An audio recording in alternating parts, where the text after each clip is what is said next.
mental issues. She even said the military never subjected her to any form of training. Okay. These reports are verifiable. They are here. We must avoid a situation in which we just join the mob. Issues can be investigated so that we can get to the truth of issues. It's not enough for somebody to make claims and all of us will just believe. We are not through with it. There are still other things. But before then, right about now, we have that interview. That interview you had shared with Nifemi Oguntoye. We'll be right back. Let's listen to the interview. The Nigerian army had cleared Colonel Ibi Abdukarim of wrongdoing following allegations by a now discharged female soldier, Private Ruth Ogunleye, that the superior officer and other officers, including Colonel G.S. Ogo and Brigadier General Ibi Solebo, made life hell for her, and they should be held responsible if anything happened to her. Army spokesperson Major General Oyema Wacheko said the Army investigated the claims and discovered that Ms. Ogunleye was mentally unstable. She refused medical help, which necessitated her discharge from the Nigerian Army. Ex-Private Ruth Ogunleye joins me live from our studio in Abuja. Ms. Ogunleye, thank you for talking to us. It's important that I make clear that we have strict rules by the NBC when it comes to defamation and false accusations. So I'd like you to strictly answer the questions, if you can, within the framework of the law guiding our business. The Army claims that, having done their investigation, that you were mentally unstable, and that was what informed your discharge, from duty. How do you respond to that? Thank you very much, sir. I was not discharged from the Army. I sought for a voluntary discharge. I wrote for voluntary discharge that was approved by the Army through the intervention of the Minister of Women Affairs. So I was not discharged from the Army. I wrote a discharge that was approved by the authority. I was never discharged from the Army, sir. All right, so the position of the Nigerian Army is that you were recommended for discharge on medical grounds since 2022, but that being a sympathetic organization, they thought it wise to give you the best medical treatment possible to stabilize you before discharging you. Talk to us about the kind of medical engagement that you had while still with the military. While I was with Colonel Ibi Abdukarim, there was never any medical treatment. He forced me by giving me Lacati injection, probably raped me and put me inside a body bag. It's called casket in the Army, a body bag in the Army.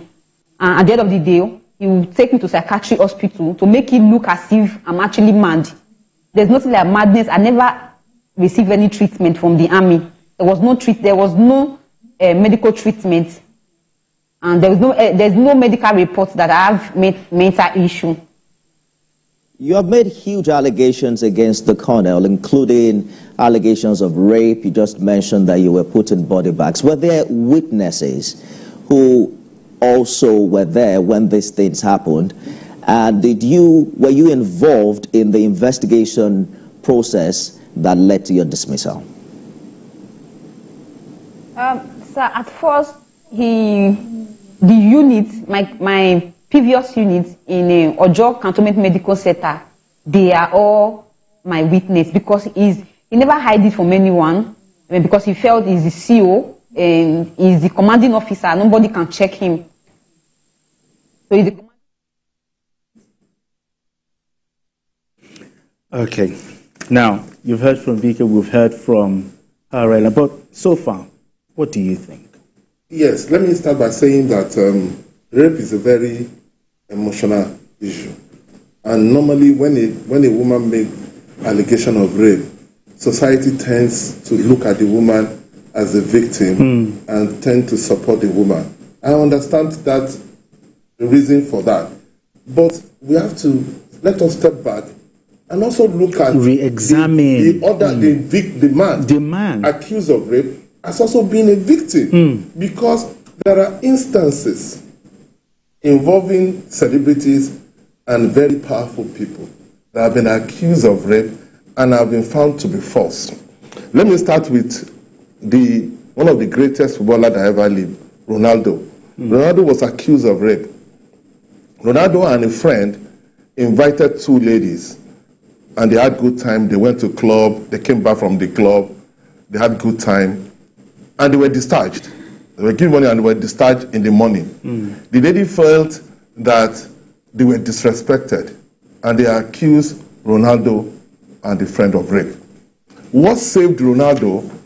It was investigated, and it could have been tried. But what saved them was the CCTV of the hotel.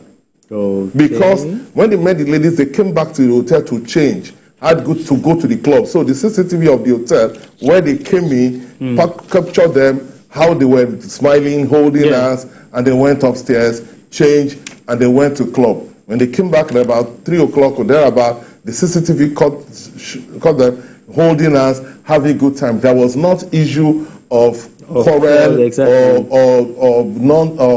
or not being consent.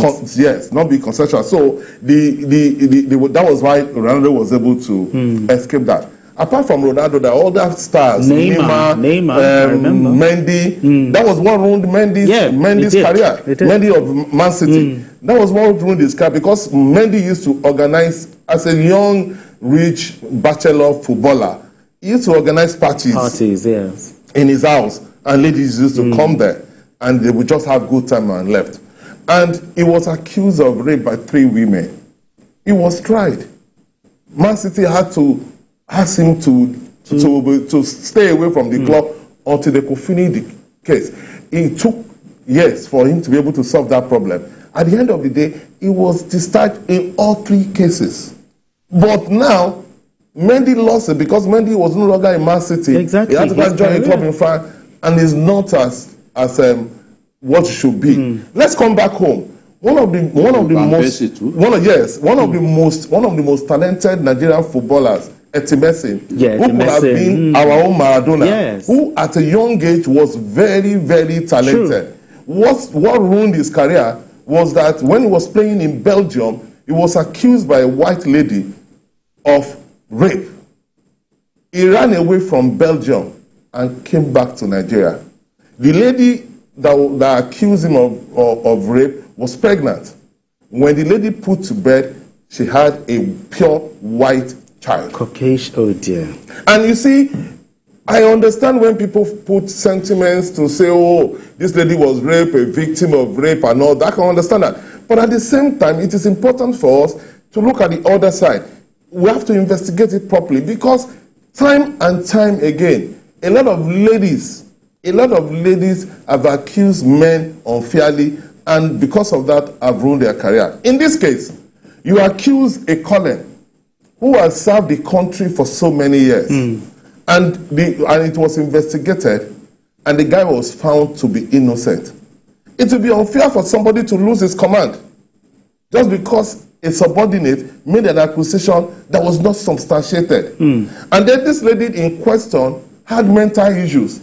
I watched an interview with the Chief of Defense Staff, and he explained the same thing that BK had just told us, that this lady, that apart from the investigation that they did, these ladies were taken to hospitals. She was evaluated and was found to have mentally challenged. And that in the army, they have to discharge her, because you cannot allow somebody that has mental issues to be able to bear arms, because she's a danger to herself and officers and men around her. Because somebody that has arms and she's mentally challenged, she can kill herself and she can kill a lot of people. Now, what should the army be doing to avoid a repeat of situations like that? There's nothing they can do. Allegations. There's nothing they can do, because you cannot stop people making allegations. The only thing the army can do is what they did by conducting proper investigation, and then found out that the man was not who was not guilty and was exonerated. Do you think she should be punished for this? Who, she? Yes. No, because would they discharge her, and there is no reason for that, because, like we said, we have to pity her because she's mentally challenged. Because of her mental because status. when you are even mentally challenged, you don't even understand yourself. There are so many things you will say. Even the way she was responding in that interview, you will know that she's mentally challenged. She said she has never been in an hospital and all that, and two different hospitals, including the two different hospitals with consultants in those hospitals who are specialists, evaluated her and said she's mentally challenged. BK, we need to go on a break now, but yes, the court of public opinion, there's been all sorts of arguments about this. Some even said maybe this matter should be reviewed again. By who now? Maybe an independent source. Which independent? With somebody, people are saying medical report. People make claims when they have no knowledge of what transpired. And our people speak largely based on emotion more than reason. I mean, we can't be slave to our emotions. Let's face the truth. The truth is, this woman that people have been supporting blindly is a practiced liar. See, she said that she was not paid for a whole year. This is her bank statement from FCMB showing that she was not just paid her salary for the period, she was paid allowances. There's even what they call palliative allowance that they were giving the army. She also got it. He was also servicing a debt. All of this, the details are here. Look at it. That's her bank statement on the screen. And you said it was because she claimed that she was not paid for a whole year that the Minister of Women Affairs got involved. But the moment the facts were presented to her, you know, the Minister of Women Affairs is naturally a hot-headed person. But the moment they presented her with incontrovertible facts, cast iron evidence, the woman stopped supporting her. When was the last time you heard the Minister of Women Affairs talk about this matter? She went silent. You see, facts are the tools of our trade. As journalists, if we cannot investigate, we are not worthy of our name. If as journalists we just follow the crowd, because the majority is not always right. Sure. And even the Bible, you can use the Bible and the Quran to show that the majority is not always right. When Jesus Christ was in this world, it was not popular. Today, he has more followers than Twitter. Or is it X that you people call them? I no longer go there. Muhammad was also not popular. In fact, they tried to take his life. Today, long after the death of Muhammad, how many people are as popular as he is? We are still on the matter. When we come back, because we still have tons of evidence. If this is the only thing we do today, we do it. We will do it so that Nigerians can learn. So Nigerians can learn that it's not every time that you just support people blindly. Yes. We are still on it. We'll come back. We'll talk about it. All right, then we need to go on this quick break. And when we return, the conversation continues. Don't go anywhere. It's still Journalist Hangout.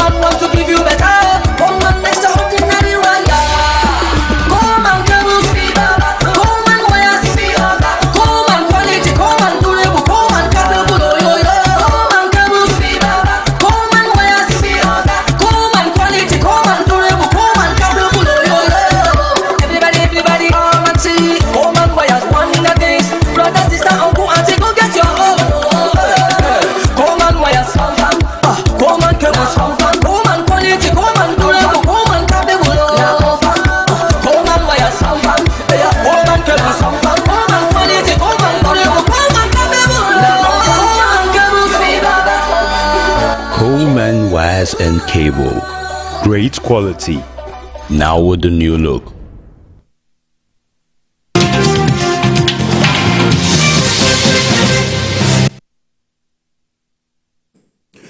All right, if you just joined us, it's still Journalist Hangout. I still have Mayor Kimpelo and BKO looking at this allegation and the proofs. I think the army has been fair. Absolutely, I believe they've been fair. Like when there was a time I watched the program and somebody was suggesting to the Chief of Defense Staff that maybe they should look at that case again. And I look at it that what is there to look at again? Because if the army employs somebody, and in the course of discharging her duties, it was found out that she's mentally challenged, she cannot stay in the army. Because in a security outfit where you bear arms, you are a danger to yourself and your colleagues. Exactly. So that's not in doubt. But what has the army done? The army, while she was still in service, they made sure that she had access to medical evaluation and treatment, which she denied. She was collecting her salaries and entitlement, and she has been paid what was entitlement that the army. So the army has done what they should do. It will be unfair for us to have sentiments to say somebody who is mentally challenged, that has been proven by experts. In 2 different hospitals that she's mentally challenged. It is unfair for us to ask the army to retain such a person in the force. That cannot work because, like I said, she's not only a danger to herself, but also to the officers and men and her colleagues. Yes. So she's a danger to herself. The only thing was for her to be discharged so that she can now seek further treatment for her mental challenges that she has. But I understand when people, naturally people tend to support the underdog. Exactly. There's always sentiments to supply the underdog. But I don't roll like that. I don't roll like that. When you want to look at things, you look at things passionately. You don't put sentiment. Dispassionately. Yes. This lady accused a superior officer of sexual molestation. It was investigated and found out to be false. Meanwhile, the army discovered that this lady has mental challenge. She was taken to the hospital. It's a different thing if somebody sits in his office and says, "Oh, we don't want you because you accuse a superior officer." That is not the reason why she was discharged. She was discharged because she was discovered to be mentally challenged. She was taken to hospitals and experts confirmed that she was mentally challenged. So the only thing the army can do as a responsible institution is to let her go. Yeah. There's no question about that's what happened. Today in our country, one of the best psychiatric doctors we have is General Kulaga. It was General Kulaga that conducted evaluation on her at Yaba. One of the best, Brigadier General Kulaga. So what else does anybody want? You're going to leave her until she starts biting people on the streets?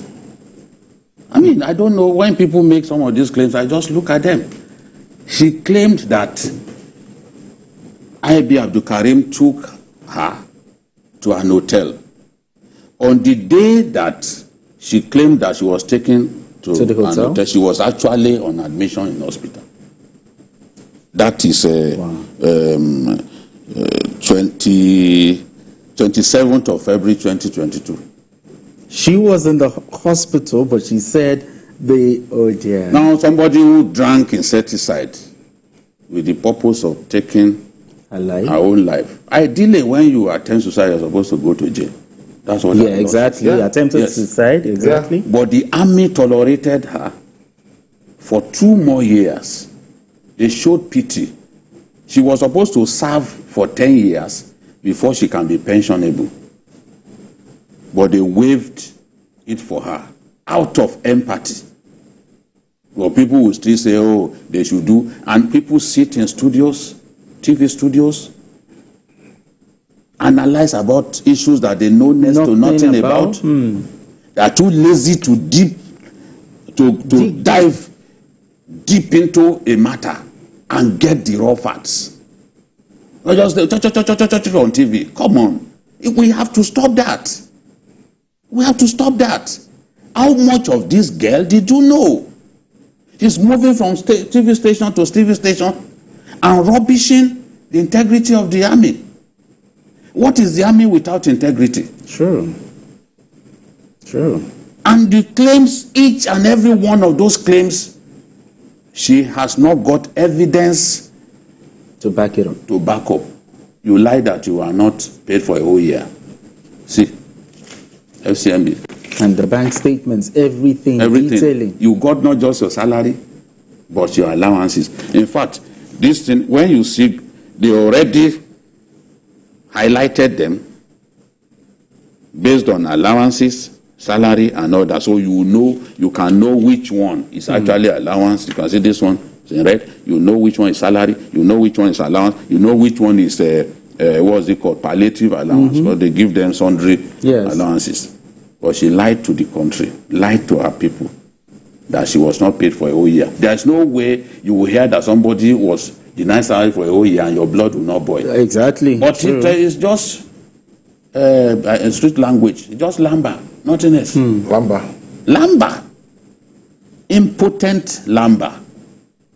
How much longer can we continue to watch people make grave allegations about our armed forces?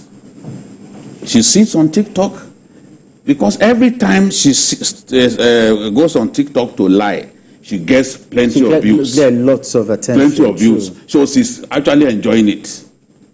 This person asked me to send my nudes. People are aghast. They want to listen. Where is the evidence? Where is the WhatsApp message that person sent to you that you should produce nudes? Oh dear.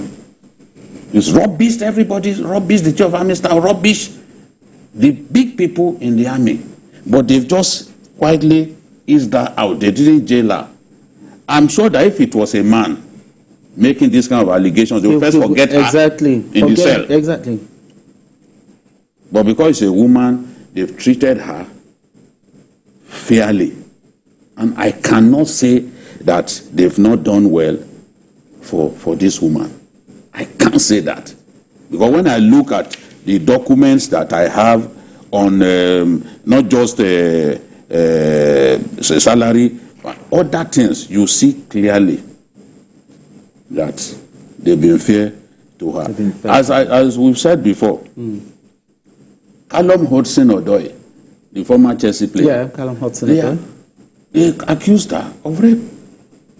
And in the end, it was cleared of all those allegations because some gold diggers will just go and lie. No, you see, the reason for that is that most celebrities, why, this one is a workplace, but most celebrities, why these ladies accuse them of rape is two reasons. One, some of them are hustlers who know that these footballers, mostly footballers, they are rich, young, usually bachelors. Okay. And then most times they try to target them. Okay. As a young person, they want to roll with the ladies.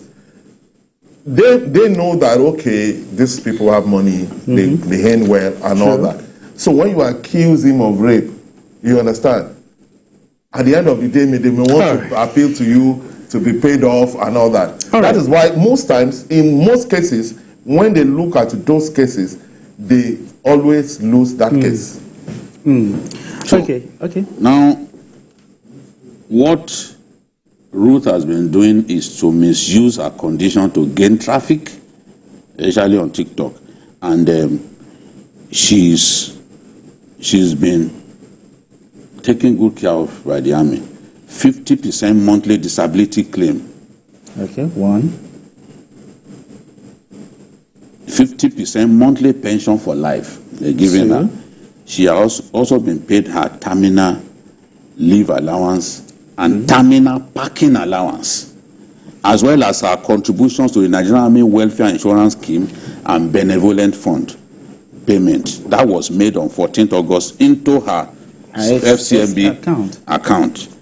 Her security disbarment allowance for the period she served, 5 years. 5 years. Has also been paid.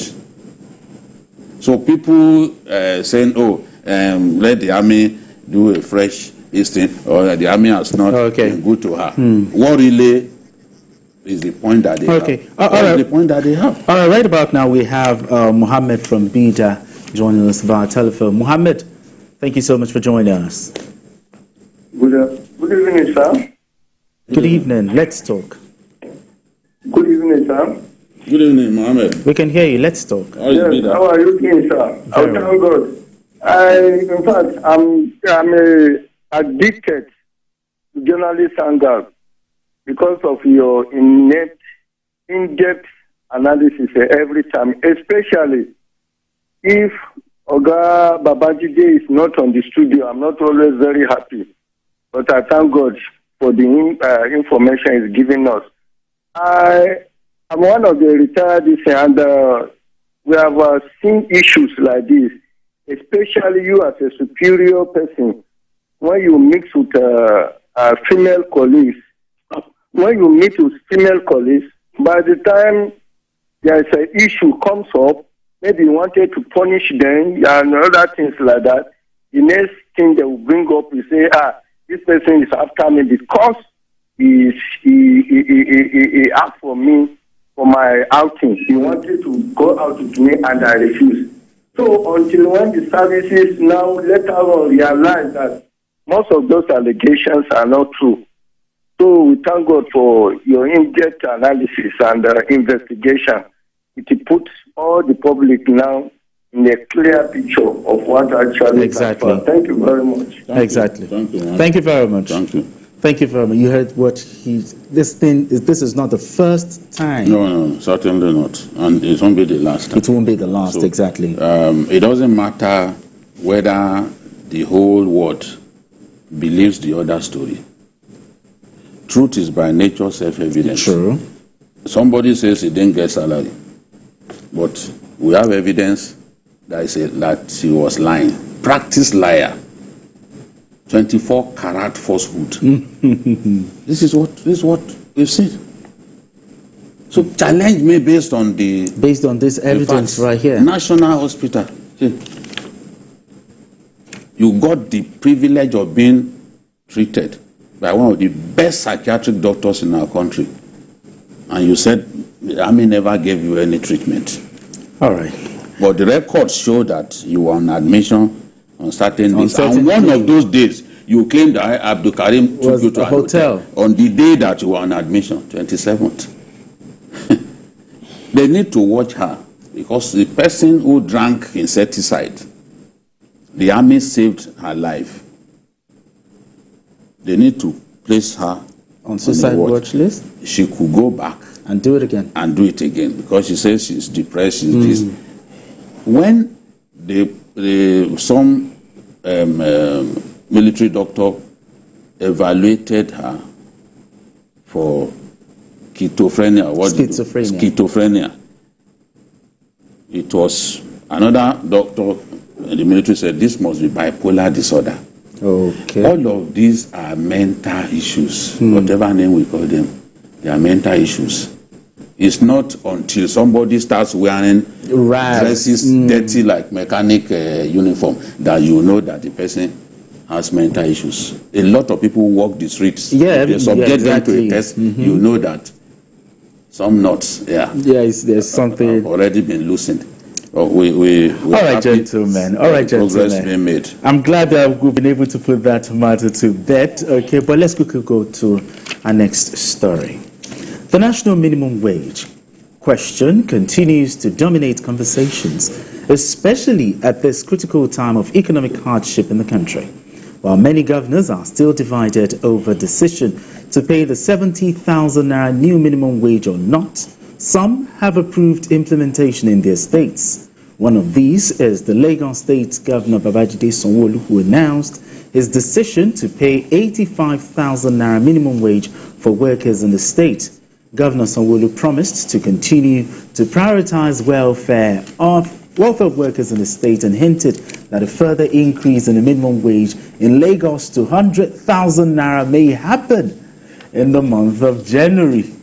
The Lagos State again is showing excellence yet again. Lagos State has been lucky that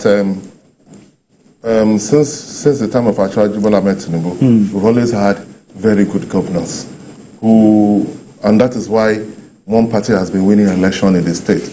And I'm particularly proud of Governor Sanwo-Olu. I'm particularly proud of Governor Sanwo-Olu because in every sphere of governance, he has been able to do exceedingly well. In this case, I'm not surprised that Lagos is paying 85,000 minimum wage. Prior to that, when the federal government said they should pay additional money to workers, Lagos was one of the few states that were able to do that.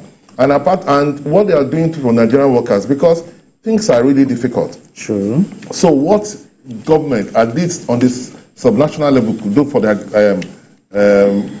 their workers is something that we should commend. Apart from the 85,000 for the workers, if you look at anytime I drive around Alausa and I see the new buses, the buses that were imported for this BRT, it gave sizable number of those buses to Lagos State workers as staff buses. And you will see them when they close and they are going in air condition. They're happy they get into their lives. You will know that this is a governor that is thinking about the welfare of his workers. And saying that even we want to do more than the 85 is very commendable. Even saying 100. And then, when you had that to the establishment of the blue line and the red line and how it's going to help transport. Because most workers, the biggest challenge that they have is transportation. Sure. So when you have you have BRT buses, you have blue line, you have red line, and you still pay them more than the required minimum wage, is very commendable. And I want to advise other governors to take you from that, because since the devaluation of the Naira, most governors have collected a lot of money. Exactly. Most states have done more than what they used to collect. So people should ask their governors what they are doing with the increase. Yes, people should ask their governors. They should have questions from their governors. Not every time that we ask about the federal government, what the federal government is doing for Nigerians. We should also ask governors what they are doing for people in their states. Yes. Well, I'm glad the Lagos State governor also said that it is not a competition. Yes. Looking at some of the states, my state, my state, Ogun State, is also paying 77,000 naira, which I'm so glad about that. But how is he doing it? I know the Mr. Governor, he has a nickname which they call him Celibo. Yes, Mr. Celibo. How does he do it? No, the thing is, you see, Lagos is in a fine place. Lagos has been privileged to have a succession of good governors. Good governors. And the groundwork done by his predecessors, you can't but be proud of the groundwork. Whenever I'm driving around the airport area, look at that road that Ambode built. Ambode has its issues politically. You can say all kinds of things about him, his arrogance and all that. But some of the things he did. But you cannot but applaud him for some of the work that he did. Fashola too. Exactly. You cannot. Every time I'm driving through Emco Road, I remember that's Fashola's work. When I'm going on College Road, trying to link Jongu and then get to Iju, I remember that road in those days, before Fashola moved in and constructed it, gave us dual carriageway. On Iju Road, we used to face each other, like four lanes facing one. Wow. Whenever we closed for work in the early 2000s. But Fashola constructed a dual carriageway on Iju Road. Today, you look at Lagos is the envy of all. A state that can embark on a revolutionary transportation initiative, like the Red Line and the rest of them. Something that subnationals, you think subnationals are too small to handle. Lagos is handling it. Yes, they will say Lagos is the most indebted state in the world, in Nigeria, but they have capacity. You cannot deny. Now, so my own governor is paying 73,000, and he has done what others have not done. Exactly. By saying, okay, tax holiday for the next 1 year on that minimum wage. Others have not done it. So Ododo has found a way to light a match. Okay, you people are richer than me. But I'll come up with this initiative. But when you look at Kogi, the level of Kogi and what they generate there, that's a very forward-thinking government. Yes, so he's done that. So, okay, tax holiday, the workers at least, you are not going to tax that little salary that they are earning. So that's good. And I'm happy. Initially, people like Governor Makinde, when they said, oh, they should pay 62 before they even went to 70, he said that the federal government was blackmailing state governors. You would think that they won't be able to pay this at all. But some of the poorest states in Nigeria were the first to say we will start paying. Look at Adama. Adama was among the first. Sure. You know, and he said, look, we'll pay quickly. Even before federal government implemented the minimum wage, Adama had implemented. And he then said, okay, even for local government workers, we'll start at the end of October. Now, Lagos is saying this will take effect from October. Kogi will take effect from October. That's a man who inherited percentage salaries. Backlog of salary. He's moved it to 100% now, and he's moved the minimum wage to 73,000 with tax holiday. I think that Governor Sanwo-Olu, my namesake, was just trying to be polite by saying there is no competition. But in a way, it's the star boy that in a way, it's competition. Somebody did 77. Yeah, my state governor that and he felt that that was the highest that anyone could, because Ogun also gets a lot of money from IGR.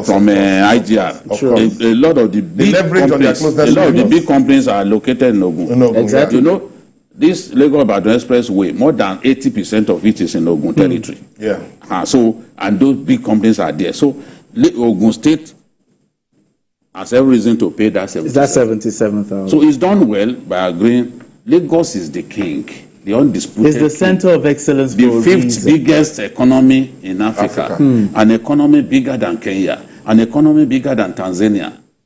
What are we talking about? Bigger than Ghana. Bigger than Ghana. No, the thing is, so this is the state. And see, let me add this. Okay. You know, people, when they want to criticize, they will say, "Oh, Lagos is generating so much money," and all that. And as if it was like that initially. It was exactly. In 2019, it was 390. That's what I'm saying. Some people build that economy to what it is today. It's over $1 trillion naira. So you have to give it to those who are running the economy. Between 800 to 1 billion when Asiwaju took over. When it was 600. No, it was 600. 600. Yes. You know, and today Lagos IGR is in the region of 50 billion. You know. All within 20 years. When Asiwaju came in, it was 600 million. Adekola was there. That was when during the time of General. And you know, when he stopped Adekola, people were like, what's going on? Because Adekola was such a success story across our country, in the states where he had been engaged. So we thought it was a wrong move. He started from Lagos, yes, as consultant. We thought it was a wrong move to stop Adekola at that time. Because there was the introduction of technology long before Oracle. Lagos State introduced Oracle. They removed the fake workers from the list. Exactly, those workers working with LRS. And they were able to do well. So you have to give it to Governor Sanwo-Olu. I'm so proud of what he's doing. Exactly. This is my state. He's my governor, and I'm very proud of him. Yes. He's doing exceedingly well. I'm also proud of my governor too. Governor Dapo. But isn't it exciting that most of the state governors are showing signs of approving this minimum? No, that's sign of leadership. It's a sign of leadership. It's a sign of leadership. The president has been able to convince. You know, initially, even when they were paying 30,000, a lot of states didn't pay the 30,000. Yes, true. When it was 30,000, when it was 30,000 minimum wage, a lot of states were not paying the 30,000. But that's why I said it's leadership. But now the president can talk to them to say, look at what you used to collect every month. Look at what you get now. Look at what you get now. So you don't have any excuse not to pay this 70,000. And I'm so happy that they are doing that. It's not as if the 70,000 is enough. He's making it look like US now. But we are making we have some states pay above the national exactly. Yes. You know, states like Massachusetts, they pay higher than the national average. That's what we are saying now. That's what it should be when you are practicing federalism. It's just because the military hangover. All right, gentlemen. So glad that we're all proud of our governors. Yes, yes. Mayor Akinkwele, thank you very much for having this conversation. The veteran, BKO. So good. I'm excited with this analysis and the facts. That's what we're about. That's exactly. That's what makes us different. This is journalist hangout. This is journalist. That's what makes us different. Facts, yeah. We deal with facts. We don't deal with social media facts. Exactly. We deal with the real facts. Thank you very much, BKO. Thank you for showing your veteran right here. And that's it on Journalist Hangout today. Join us. That's it on Journalist. Join us tomorrow for another episode of the program. You can watch the repeat broadcast of the episode tonight at 11, and join us on Sunday from 1:30 to 3:30 p.m. for Journalist Hangout on Sunday. We are on YouTube at youtube.com/TVC News Nigeria. I am Benga Oreshegun. Bye for now, and God bless Nigeria.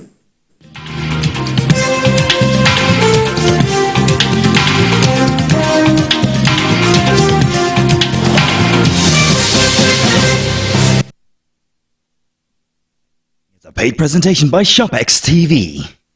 Are you tired of spending countless hours in the kitchen, wrestling with cumbersome appliances, and juggling multiple tasks just to prepare a single meal? Frustrated with messy cleanups from different tools that never seem to get the job done right? Do you wish there was one solution that could handle all your blending, chopping, and grinding needs effortlessly? Introducing the CookX 4-in-1 Blender.